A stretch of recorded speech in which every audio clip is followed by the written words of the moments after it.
Hi everybody, how y'all doing? Okay. Um, so yeah, I haven't caught up in a while. Um, I've had some bad news tonight. I found out someone else who was pretty important to me had passed away. So that I'm just like beyond the beyond of grief. I can't even. It's I can't even address it. It's like too many and too much, too fast, all right on top of each other. But I did want to catch you guys up because I went on Sunday. Um, I thought I was going to be late that day. I thought when I woke up I didn't have the energy to go, but I did. So I ran. I stumbled into church. Um, I did light 3 candles on the outside. I had said though that I had I had thought that I was gonna really miss that gentleman when I walked into the narthex, and instead what happened was there's this very sweet young lady who's also in the choir and her sister who's also in the choir, and they were both like flanking on either side and handing out the programs and everything. And I was so happy. I gave her a hug, which I'm sure surprised her 'cause I don't think I've ever hugged her before, but I didn't even really remember until I got over to light the candle. So that was a good thing. And I was glad that I wasn't late because I really did think I was. And when we had first started singing, our choir director wasn't there, which never, ever, ever happens. Sorry. Um, so somehow we kind of kept enough of it going, and then she got there. So I can't say that I remember because it's been a couple days even exactly anything specifically. I do remember part of the gospel though, and it's interesting because I was talking about it with someone else recently. Um, so the one that I remember the most of had to do there were 2 different healings that Jesus had done. One of them was there was I don't remember if it was a young boy or a young girl who had passed away, and it was the parents' only child, and brought the child back from them. I think it was a girl. And then the one lady who has an issue for I don't know how many years it is. It's supposed to be like a very long time, and she's like spent all of her money, and that she just goes to touch the hem of his garment, and then he feels the energy go out of him, and he says, "He touched me."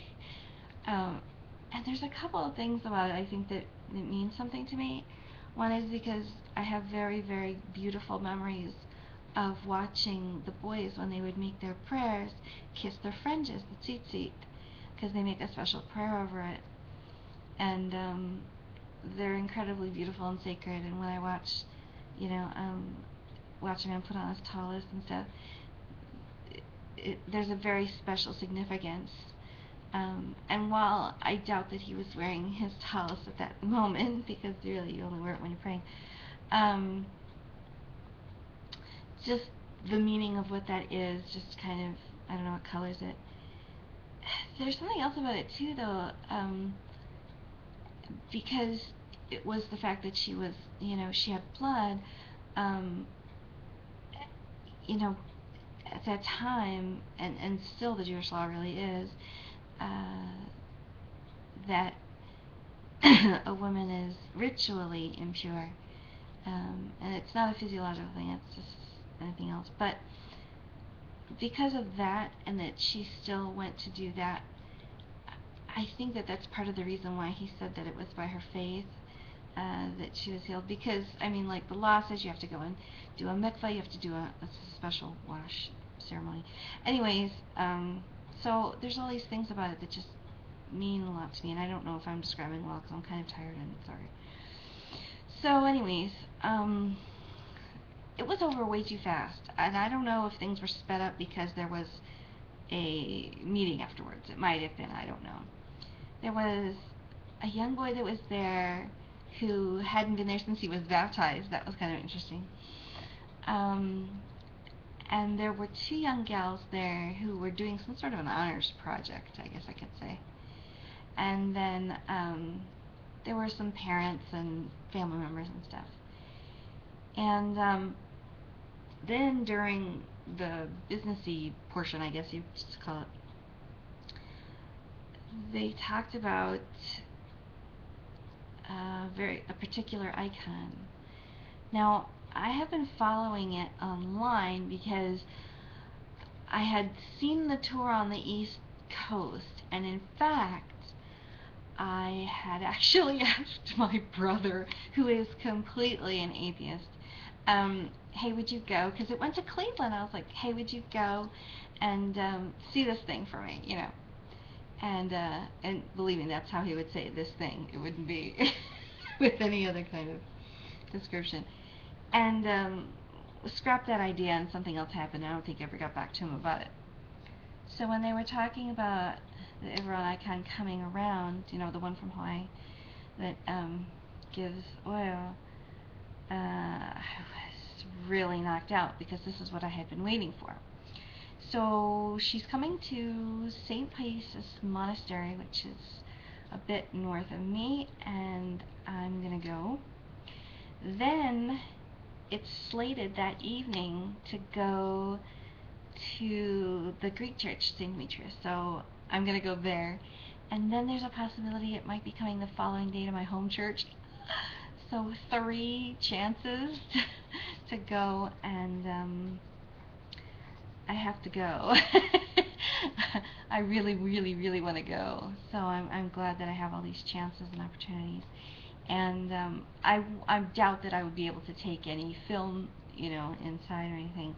But I'll try to remember all the details enough to tell you. And I'm going to put some of the website stuff down in there in case you've never heard of that particular icon or the story about it or anything. And there's a very healthy dose of skepticism that I take going to it because I just I don't know. I grew up loving magic tricks, and I love when things are, you know, like, I don't know, people have heard of obvious hoaxes and things like that.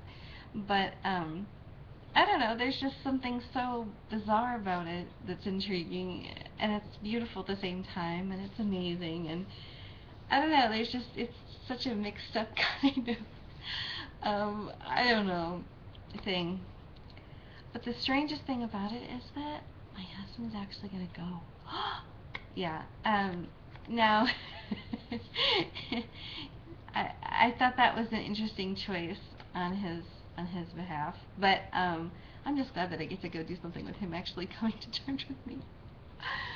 And I hope that, you know, he brings all of his suspicion too. So, yeah, it'll be interesting to see what he has to say. So, there's going to be lots more music this week. There's something else going on. I don't remember what. Sorry. And then I guess just the regular stuff for the following week. So, if anybody wants me to add them to my prayer list, of course I will. You don't even have to tell me what it's for, of course, or whatever. And I'll light candles if you want me to, and I'll tell you when I do that. And I hope everyone's doing really well, especially everybody on the East Coast. I'm glad that my family member and my friends are all okay out there, and it's made the weather out here go back up into the 90s. So I don't know how it's going to prepare me to go like a 50-degree drop when I get to the Midwest back again, but I'll see how that goes. I have to dig out my coat, which I keep talking about, and yeah, some night I'll bring it out, or maybe I should just wait till I'm there. I do not know if I'm going to have Wi-Fi when I'm there. So, yeah. I'll have to see what the heck I'm going to do. I don't know. and I don't, and I guess I could go to a cafe, right? But it's not always easy. So, anyways, well, my computer's telling me it's time to go before it cuts me out. I wish you all bright blessings of peace. Take care.